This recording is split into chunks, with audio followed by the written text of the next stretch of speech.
नमस्कार, अग्निपथ देख रहे हैं आप और अग्निपथ में आज हम बात करेंगे घोटालों पर रार 23 की तकरार। बीजेपी ने कांग्रेस सरकार को बर्खास्त करने की मांग केंद्रीय गृह मंत्री से करने की बात कही है। दरअसल भारतीय जनता पार्टी ने प्रेस कॉन्फ्रेंस की जिसमें भूपेश सरकार पर घोटाले को लेकर जमकर निशाना साधा। प्रवक्ता अजय चंद्राकर ने कहा कि घोटालों की लिस्ट विपक्ष जारी करता है, सत्तारूढ़ दल कार्रवाई करती है। नान घोटालों में लिप्त अधिकारियों को उच्च पदों पर क्यों बिठाया? प्रदेश सरकार अपने ही सरकारी खजाने में डाका डाल रही है। ईडी की कार्रवाई में कई अधिकारी जेल में हैं। बैंक घोटाले में सभी कांग्रेस की नेत्रियां शामिल हैं। कोरोना शेष का पैसा कहां गया? नरवा गरवा घुरवा बारी के लिए 1 रुपए का बजट नहीं है। जल जीवन मिशन घोटाला, पहली बार कैबिनेट ने टेंडर को निरस्त किया। 18 दिसंबर के बाद बीजेपी की सरकार बनेगी और कांग्रेसी जेल जाएंगे। तो एक तरफ दावा सरकार बनाने का और दूसरी तरफ घोटालों से घिरा पक्ष और विपक्ष। ऐसे में कौन सही है, कौन गलत है, ये बड़ा सवाल है, क्योंकि दोनों ही एक दूसरे पर घोटाले के आरोप लगा रहे हैं। इस चर्चा को आगे बढ़ाऊंगी, उससे पहले कुछ प्रतिक्रिया है, आपको सुनाते हैं। कथित नान घोटाले में न्यायालय कर रही जांच, जो जांच होगी, जो पड़ताल होगी, देखा जाएगा उसको। लेकिन जिन 2 अधिकारियों के खिलाफ उन्होंने प्रधानमंत्री से लेकर संबंधित मंत्रालय को चिट्ठी लिखी, आगे जो मैं बातचीत करने जा रहा हूं, छत्तीसगढ़ सरकार ने अरबों रुपये का जो घोटाला किया है 4.5 साल में, हम भूपेश बघेल जी की तरह घोटाला जारी नहीं करेंगे। 18 दिसंबर को नई सरकार जब शपथ लेगी, मैं विधानसभा में भी बोल चुका हूं, पूरी कैबिनेट जेल में रहेगी जांच के बाद। उन 2 अधिकारियों को गुरु मंत्र लेने के लिए अपने सरकार में रखें क्या कि आप 36,000 करोड़ का घोटाला कैसे किए, हम इससे ज्यादा करना चाहते हैं, इसके लिए हमको गुरु मंत्र दीजिए। भारतीय जनता पार्टी की पूर्ववर्ती रमन सरकार के ऊपर 1 लाख करोड़ के भ्रष्टाचार के प्रमाणिक आरोप लगाए हैं। यदि भाजपा में साहस है तो प्रधानमंत्री से कहे नान घोटाले की, चिटफंड घोटाले की, पनामा पेपर की, गौशाला घोटाले की, छत्तीसगढ़ के शराब घोटाले की तो रमन सरकार के समय हुआ था, इसकी सीबीआई से, ईडी से जांच करवा ले। क्यों डर रहे हैं? किस बात की डर रहे हैं? अजय चंद्राकर भी उसी अलीबाबा 40 करोड़ गैंग के सदस्य से जो 15 साल तक छत्तीसगढ़ में चला था। भारतीय जनता पार्टी के नेता जवाब दें कि उन्होंने जो भ्रष्टाचार किया था उसका क्या हिसाब है। ये भ्रष्टाचार के आरोपों से ध्यान हटाने के लिए इस प्रकार की लीडर भक्ति जो दे रहे हैं, उससे काम नहीं चलने वाला। चलिए, तो निश्चित तौर पर देखिए, जितनी बातें कही जा रही हैं और आरोप प्रत्यारोप दोनों तरफ से हैं। कांग्रेस कहती है इन्होंने घोटाले किए हैं, बीजेपी कहती है इन्होंने घोटाले किए हैं। तो इन घोटालों के बीच में असलियत क्या है और निश्चित तौर पर कौन सही है, कौन गलत है, इसका पटाक्षेप कब हो पाएगा, इस आरोप प्रत्यारोप का खास तौर पर, क्योंकि आरोप हमेशा लगते रहे हैं, बड़ा सवाल है। इस चर्चा को आगे बढ़ाएंगे। हमारे साथ मेहमान जुड़े हैं, सबसे पहले आपका परिचय करा दें। कांग्रेस का पक्ष रखने के लिए अमित श्रीवास्तव हमारे साथ जुड़े हैं। अमित जी, बहुत स्वागत चर्चा में जुड़ने के लिए। और बीजेपी का पक्ष रखने के लिए राहुल टिकरिया हमारे साथ जुड़े हैं। राहुल जी, आपका भी बहुत स्वागत है। चर्चा की शुरुआत सबसे पहले अमित जी आपसे, और आपसे इसलिए भी क्योंकि अजय चंद्राकर हों, तमाम लोगों की आज प्रेस कॉन्फ्रेंस हुई, जिस तरह से इन लोगों की बैठक हुई है, बहुत गंभीर रूप से एक बात जो उन्होंने कही है या जो बातें पहुंची हैं यहाँ तक, वो यही है कि सरकार को बर्खास्त करने की वो बात आगे तक जाएगी, केंद्रीय गृह मंत्री तक जाएगी। बहुत सारे घोटाले हैं, घोटालों में जो लिप्त लोग थे उनको क्यों उच्च पदों पर बिठा दिया है, उनके जो घोटाले होंगे वो कह रहे हैं हमारा जांच का मामला है, चीजें आएंगी। लेकिन कांग्रेस को लेकर वो बहुत सारे, चाहे नरवा गुरवा उसकी तमाम योजनाओं को लेकर बात करी, उन्होंने 1 रुपए का बजट नहीं दिया, आपने बहुत सारी बातें आज उनने निकाली हैं। मतलब मैं एक लिस्ट में यदि चले जाऊं तो मुझे बोलते बोलते ही वक्त हो जाएगा। लेकिन जल जीवन मिशन हो और योजनाएं हैं, उनको लेके उन्होंने कहा है कि बहुत सारी चीजों में घोटाला हुआ है, यहां तक कि जो केंद्र से पैसा आता है उसको भी सरकार डकार गई। देखिए, लगातार अगर आप देखें तो 4.5 सालों तक ये कहाँ गायब थे, और अब अचानक से जब इनका केंद्रीय नेतृत्व आ रहा है तो लगातार ये मान चुका था कि छत्तीसगढ़ में जो नेतृत्व है वो नकारा है, और उनको जिस प्रकार से महत्व नहीं दिया जा रहा था, तो अपनी उपस्थिति बताने के लिए, अपनी अहमियत बताने के लिए लगातार वो प्रेस कॉन्फ्रेंस भी कर रहे हैं और आरोप लगा रहे हैं। मैंने एक चीज उन्होंने कहा कि हम राष्ट्रपति शासन की मांग करेंगे, सरकार को बर्खास्त करने की मांग करेंगे। तो लोकतंत्र में तो इनका भरोसा ही नहीं है। आपने देखा कि चाहे मध्य प्रदेश में सरकार हो, चाहे भी महाराष्ट्र में, उसके पहले कर्नाटक में, और लगातार अगर आप देखेंगे कई प्रदेशों में इन्होंने ऐसे ही तो चुनी हुई लोकप्रिय सरकारों को हटाने का काम किया है। उसी तरीके इसमें आरोप लगा रहे हैं। तो मैं आपके माध्यम से एक ही चीज कहना चाहता हूँ, अगर हमने गलत किया है तो आपके पास एजेंसीज है, आप जांच करा लीजिए, लेकिन इधर धमकी से कांग्रेसी डरने वाले नहीं। और हम तो आजादी की लड़ाई लड़ने वाले कांग्रेस के सिपाही हैं। जब हम अंग्रेजों से नहीं डरे, जब हम फिरंगियों से नहीं डरे, तो संघियों से क्या डरेंगे। और रही बात, लगातार जिस प्रकार से मैंने कहा ना, प्रजातांत्रिक मूल्यों की हत्या करना, प्रजातांत्रिक मूल्यों को ध्वस्त करना, लोकतंत्र को कलंकित करना, यही तो इनका काम रह गया, यही तो इनका चार चरित्र चेहरा है। और शायद मैं इसीलिए कहता हूँ कि कौन कहता है मैं आंधी के साथ हूँ, मैं तो आज भी गोडसे के दौर में गांधी के साथ हूँ। और देश की जनता कह रही है साहब, देश में लोकतंत्र की हत्या जारी है और बीजेपी लोकतंत्र की हत्यारी है। और हमने अगर गलत किया तो आपके पास एजेंसी है, आप भेज दीजिए। वैसे भी तो आप 1 साल से आईडी सीबीआई का यूज कर रहे हैं परिपथ को दबाने के लिए, तो आपने अभी तक क्यों नहीं किया।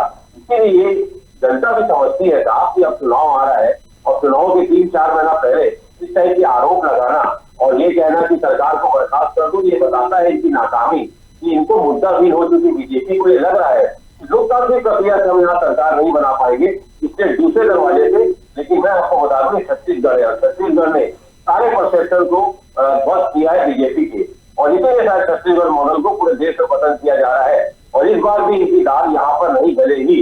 और कल इनके प्रवक्ता कह रहे थे हमारे बॉस आ रहे हैं, तो मैं आपके माध्यम से कह दूं कि इन्हीं बॉस से हमने 2018 में लड़ाई लड़ी है।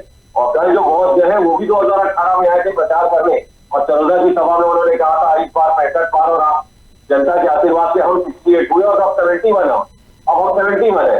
तो लगातार आप देखिए कि हमें छत्तीसगढ़ की जनता पे विश्वास है, हमारे काम पे विश्वास है, हमारे विकास पे हमें विश्वास है। और जनता का प्यार और आशीर्वाद अगर आप देखेंगे, चाहे विधानसभा चुनाव हो, चाहे प्रमुख चुनाव हो, चाहे नगरीय निकाय चुनाव हो, पंचायत चुनाव हो, लगातार कांग्रेस को मिल रहा है। इसलिए मुझे पूर्ण विश्वास है कि जनता के प्यार और आशीर्वाद से हैं हम तैयार, हम इस बार 75 पार। ठीक है, चलिए राहुल टिकैत जी, बहुत सारी बातें अमित जी ने कह दी हैं। और क्योंकि देखिए मैं तो दोनों साइड से एक ही बात बोलती हूं कि आरोप और प्रत्यारोप है। ये इसलिए क्योंकि एक तरफ कांग्रेस कहती है घोटाले बीजेपी के उसमें हुए, बीजेपी कहती है कांग्रेस ने कर दिए।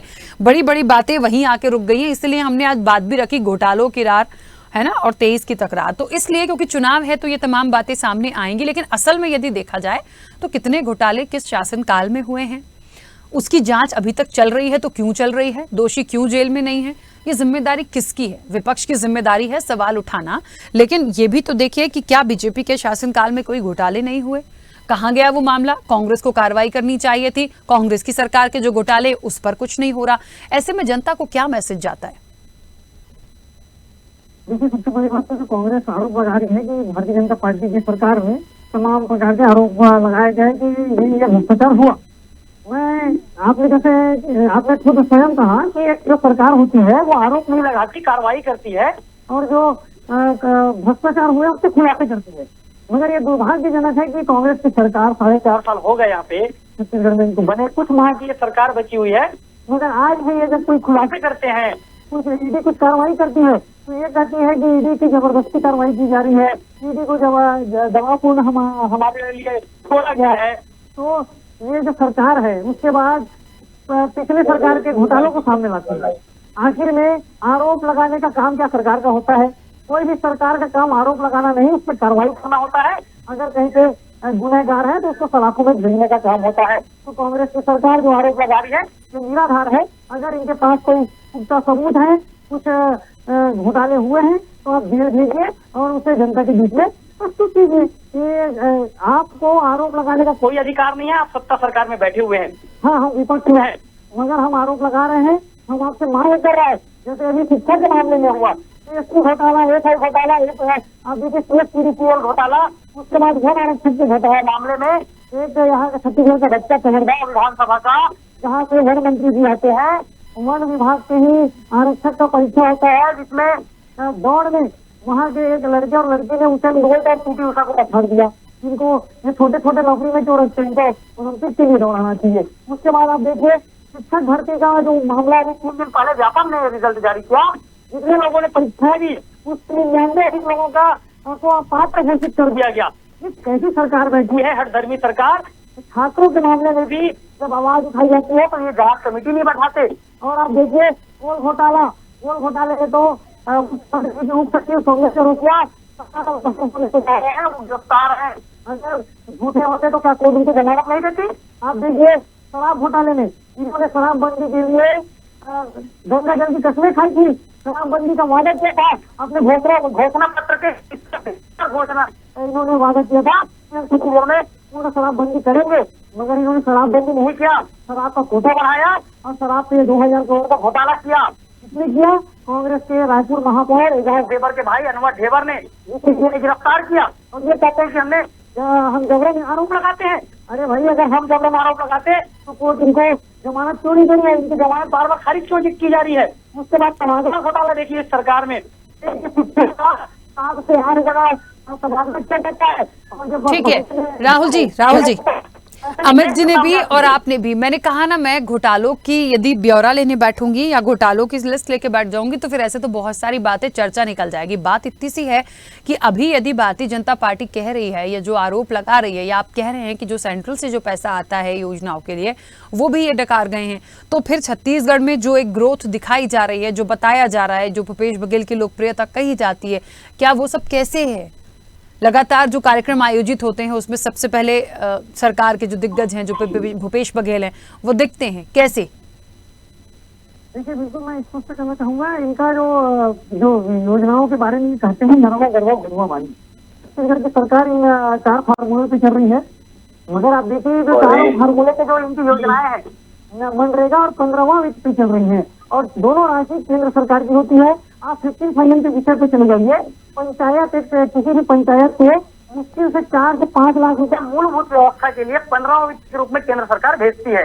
मगर ये जो सरकार है पंचायतों को के अधिकारों को छीनते हुए अपनी योजनाओं में मौखिक आदेश पर उन राशियों को लगवाती है। प्रत्येक गौठान में प्रत्येक पंचायत ने 2,99,000 रुपए इस सरकार के आदेश पर खर्च किया है। तो उस पंचायत के पास मूलभूत व्यवस्था के लिए राशि क्या बच सकती है? नहीं। ग्रामीण व्यवस्था का भी विकास रोका है। छत्तीसगढ़ में जब भाजपा की सरकार थी तो 55,000 सड़कों का जाल बिछा, 51,000 स्कूलें बनी और 10 मेडिकल कॉलेज का निर्माण हुआ। इनके सरकार में आप देखिए, इन्होंने आत्मानंद विद्यालय की बात तो कहते हैं, मगर आत्मानंद की सारी विद्यालय पूर्व सरकार में बने स्कूलों में संचालित है। हिंदी मीडियम के स्कूलों को बर्बाद करके वहाँ पे आत्मानंद की स्कूलें संचालित की जा रही है। आप जाके देखिए, इंग्लिश मीडियम का स्कूल वहाँ पे संचालित की जा रही है। हमें शिक्षा के क्षेत्र में कोई विरोध नहीं है, ठीक है। क्या उसके लिए एक अलग व्यवस्था ये सरकार नहीं कर सकती? ठीक है, सरकार सिर्फ केंद्र सरकार के राशियों का दुरुपयोग कर रही है। चलिए अमित जी, बातें बहुत सारी हैं, लेकिन बीजेपी का ये दावा है कि वो 18 दिसंबर को सरकार बनाएंगे और उसके बाद में जितने भी कैबिनेट मंत्री हैं, जितने भी लोग हैं, ये सब के सब जेल जाएंगे। देखिए, मुझे ऐसा लगता है कि जिस प्रकार से छत्तीसगढ़ की बीजेपी के नेता और छत्तीसगढ़ के नेताओं ने, जो यहाँ के नेता हैं, वो छत्तीसगढ़ की जनमानस का विश्वास खो बैठे। और मैंने कहा ना कि 4 सालों में कहा गया, अब तो ना इनके साथ कार्यकर्ता है ना इनके साथ जनता है, और ये कह रहे हैं हम सरकार बनाएंगे 18 दिसंबर से। मुझे लगता है मेरी लाल की हकीम सबसे कोई भी दे सकता है और उस पर जीएसटी भी नहीं लगता। तो ये they are free to do anything, वो जो कुछ भी कर सकते हैं। और भारत के संविधान में हर व्यक्ति का अधिकार है कि वो खाप देख सकता है और खाप में कोई परमिशन लेने की आवश्यकता भी नहीं होती। तो वो देखे, उनको शुभकामनाएं, खाप देखते रहे, लेकिन हमें पूर्ण विश्वास है हमारे काम की। 4.5 सालों में जो हमने काम किया है, मैं हमेशा कहता हूँ कि हम छत्तीसगढ़ की जनता का प्यार और आशीर्वाद लगातार कांग्रेस को मिल रहा है और हम छत्तीसगढ़ की जनता के लिए अपने काम की बदौलत टेस्टेड और ट्रस्टेड दोनों हो चुके हैं। और रही बात छत्तीसगढ़ में बीजेपी में इतने डिफरेंसेज है और लड़की भटकी बीजेपी अब समझ नहीं पा रही है कि कांग्रेस का मुकाबला कैसे करें। तो लगातार जिस प्रकार से मैंने कहा ना कि आरोप लगाना, एक बीजेपी के लोग 2 कामों में बड़े माहिर होते हैं, आधे समय सच को छुपाना और आधे समय झूठ को फैलाना। और इनका जो चिंटू आईटी गैंग है वो बहुत एक्सपर्ट है और शायद इसीलिए ट्विटर ने मैनिपुलेटेड मीडिया गिरोह का सदस्य भी कहा था। तो मुझे लगता है कि देश जिस प्रकार से अफवाह फैलाना, झूठ बोलना, बार बार बोलना, जोर से बोलना, लेकिन मैं आपको बता दूं हम इनके लीडर बच्चों से घबराने वाले लोग है नहीं। और मैंने कहा ना कि हमें अपने काम पे विश्वास है। और देखिए, लोकतंत्र में जनता जनार्दन होती है और ये लगातार बहुत सारे, राहुल जी अभी अपने कार्य को गिना रहे थे, अगर इतना अच्छा काम करते तो छत्तीसगढ़ की जनता क्या इन्हें 15 साल बेमिसाल 14 सीटों में लाके छोड़ती? अगर अच्छा काम करते तो हमें मौका ही नहीं मिलता। मतलब ये मान लीजिए कि छत्तीसगढ़ की जनता आपके कट कमीशन और करप्शन के खेल को लगातार देख रही थी। और लगातार जिस प्रकार से अभी आप शराबबंदी की बात कर रहे थे, पहले तो आप भाजपा के सम्मानित प्रवक्ता है, झूठ बोलना बंद करिए। आपका हर प्रवक्ता आके टीवी में झूठ बोलता है कि शराबबंदी के लिए कांग्रेस ने गंगा जल की कसम खाई थी। हमने कई बार इसका खंडन किया है। हम किसानों की कर्ज माफी को लेके हमने एक शपथ ली थी गंगा जल की, और हमने 10 दिन तक समय मांगा था, 2 घंटे में वो कार्य हमने कर दिया। तो झूठ फैलाना ये इनकी फितरत में है। आप पढ़ लीजिए, शराबबंदी आपने क्या कहा, कसम खाया था, है ना, रेजोल्यूशन में है। मैं तो कह रहा हूं ना कि 36 वादों में शराबबंदी है, और हम ही करेंगे शराबबंदी, आप नहीं करेंगे, क्योंकि आपके सरकार में पहले कार्यकाल में 500 करोड़ रुपए राजस्व आता था राहुल जी, और जाते जाते चावल वाले बाबा दारू वाले बाबा हो गए, 4800 करोड़ रुपए राजस्व आने लग गया। और आपने तो शराब का सरकारीकरण किया था। और कोरोना काल में भी याद है कि मंदिर तो 1 साल बाद खुले, मोदी सरकार ने आदेश देके शराब दुकानों को पहले खुलवा दिया था। अरे मैं तो कहता हूं ना, आप शराबबंदी करना है ना, आपने नोटबंदी किया, आपने जीएसटी किया, एक आदेश से आप 2000 की नोट ले आए, तो एक आदेश दीजिए, पूरे देश में शराबबंदी कर दीजिए। आप क्यों नहीं करते? तो आपका दोहरा चाल चरित्र चेहरा साफ छत्तीसगढ़ की जनता देख रही है, और मुझे लगता है अभी भी सुधर जाइए, अभी भी समय है, नहीं तो वो दिन दूर नहीं जब भाजपा 14 से 7 सीटों में आ जाएगी। क्या ठीक है, ये तो आने वाले समय की बात है। कुछ कहना चाहे राहुल जी, बोलिए।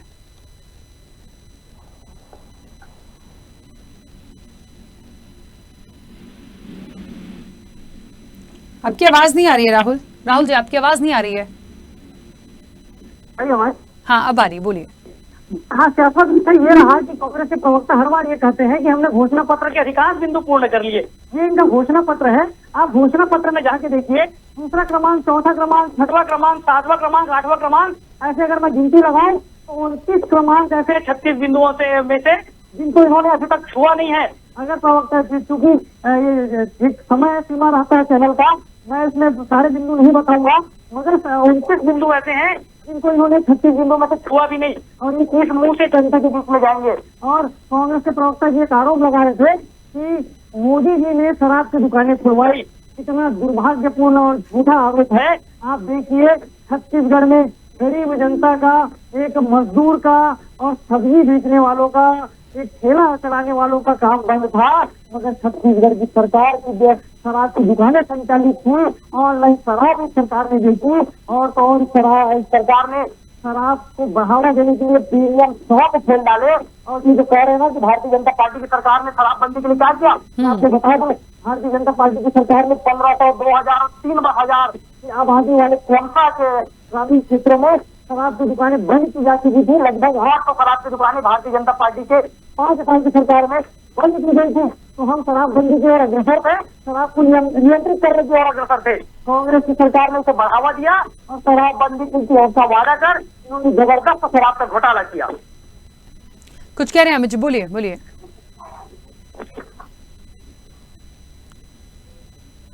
भाजपा के सम्मानित प्रवक्ता को अपना ज्ञान भी दुरुस्त कर लेना चाहिए, विद्वान प्रवक्ता है, तो मैं नहीं चाहता कि जनता में गलत मैसेज जाए।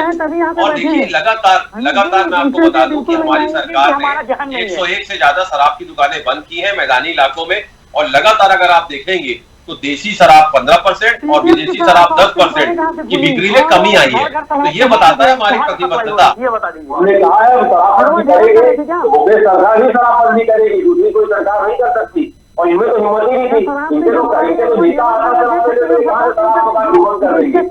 झूठ बोलना बंद करिए। छत्तीसगढ़ की जनता आपके सांसद के चेहरे को समझ चुकी है, और मुझे लगता है कि जिस प्रकार से आप लोग कहते हैं ना राष्ट्रपति शासन लगा देंगे, तो आप कई प्रदेशों में आपने यही कर्नाटक से आपने खेल खेला था, और ना इस बार आपका टुकड़ा चला ना मुखा चला, और पूरा नाटक मैं कहता हूँ ना कि पूरा जोर लगा के आपने किया नाटक, लेकिन फिर भी आपके हाथ से चला गया कर्नाटक। तो इस देश की जनता सारी चीजों को आपको समझती है, आपकी समझती है।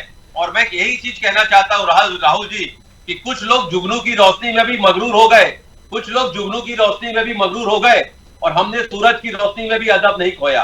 तो मैं बड़ी विनम्रता के साथ आपके साथ कहना चाहता हूं कि आप घोषणा पत्र को जो पढ़ रहे हैं उल्टा करके पढ़ रहे हैं, शायद मुझे लग रहा है। 36 में हमने 26 से ज्यादा वादे हमने पूरे कर दिए, आप बैठ जाइए मेरे साथ, मैं आपको व्हाट्सएप पे सारी चीजों को भेज देता हूँ, ताकि कल के दिन आपकी क्रेडिबिलिटी बने रहे कि राहुल जो रहते हैं वो झूठ नहीं बोलते हैं, राहुल सही बोलते हैं, दूसरे भाजपा प्रवक्ताओं की तरह नहीं है। आप अच्छे व्यक्ति हैं, अपने ज्ञान को दुरुस्त करके बैठा करिए। 25, 26, 29, 31, 32, 33, 34, 35, 36 जाके घोषणा पत्र पढ़िएगा, इसमें से कितने भी आप पहले बीजेपी में समन्वय बैठाइए, बीजेपी अजय चंद्राकर, बीजेपी ये ए, घोषणा पत्र बीजेपी सुधार बी को ब्रिजमोहन दिखाना अग्रवाल बिल्कुल नहीं जी, है। BJP are, Janata BJP BJP Raman Singh स्पष्ट जी, जाए। बीजेपी चंदेल जी सी। तो ए अल्फाबेट में जो बीजेपी बटी हुई है उसको पहले ज्वाइन करिए, फिर हमसे लड़ाई लड़ने के लिए आइए। देखिए, मुझे ऐसा लगता है बात मुद्दों की है, मुद्दों पे इलेक्शन होता है, जनता से जुड़ी हुई बातों पर होता है। लेकिन आज इस चर्चा में इसलिए भी थे क्योंकि बीजेपी ने जिस तरीके से प्रेस कॉन्फ्रेंस की और तमाम बातों को कहा, सरकार पर सवाल उठाए हैं, तो निश्चित तौर पर विपक्ष ये सवाल उठाएगा। लेकिन मुझे ऐसा लगता है बार बार यदि घोटालों की बात आती है, मुद्दों की बात आती है, दावे और वादे पूरे नहीं करने की आती है, तो दोनों ही, चाहे बीजेपी हो या कांग्रेस, दोनों को अपना स्टैंड जनता के सामने क्लियर रखने की जरूरत है। सिर्फ आरोप प्रत्यारोप पर लिस्ट बात ना करें तो ज्यादा अच्छा है। कुछ कह रहे हैं अमित जी? मैंने कहा राखी जी, हमने काम किया है, जनता जानती है, और इन 4.5 सालों में हमने अपनी क्रेडिबिलिटी बनाई है। जनता जानी जब तक कहती ना भूपेश है तो भरोसा है, यूं ही नहीं कहती, हमने काम किया है। ठीक है, खैर आने वाले समय में और चीजों को देखा जाएगा।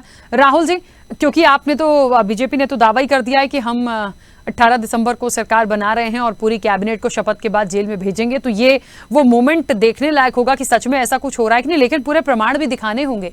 पूरी कैबिनेट जेल में तब जाएगी जब उसके पूरे प्रमाण होंगे।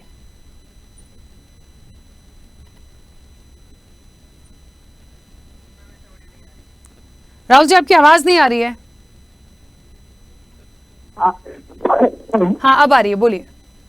जी बिल्कुल, आप जो कह रहे हैं कि सरकार भारतीय जनता पार्टी निसंदेह 2018 के बाद जनता ने इनके जो दूसरे वाले घोषणा पत्र है उसके बाद हमें दरकिनार किया था और कांग्रेस ने सुना था, मगर जिस प्रकार से इन्होंने जनता का विश्वास खोया, कर्मचारियों का विश्वास खोया है और घोषणा पत्र बना के इन्होंने वादा खिलाफी किया है, जनता बखूबी समझ गई है। और 2023 के चुनाव में मोदी जी के चेहरे पर और कमल इंसान के चेहरे पर भारतीय जनता पार्टी अपना चुनाव लड़ेगी और निसंदेह सरकार बनाएगी। और जिस प्रकार से भ्रष्टाचार के ऊपर बुलडोजर छत्तीसगढ़ सरकार में जैसे ही हम आएंगे निसंदेह चलेगा और जितने भी भ्रष्टाचार 15 साल के काम पे विश्वास नहीं है आपको, जेल में जरूर जाएंगे।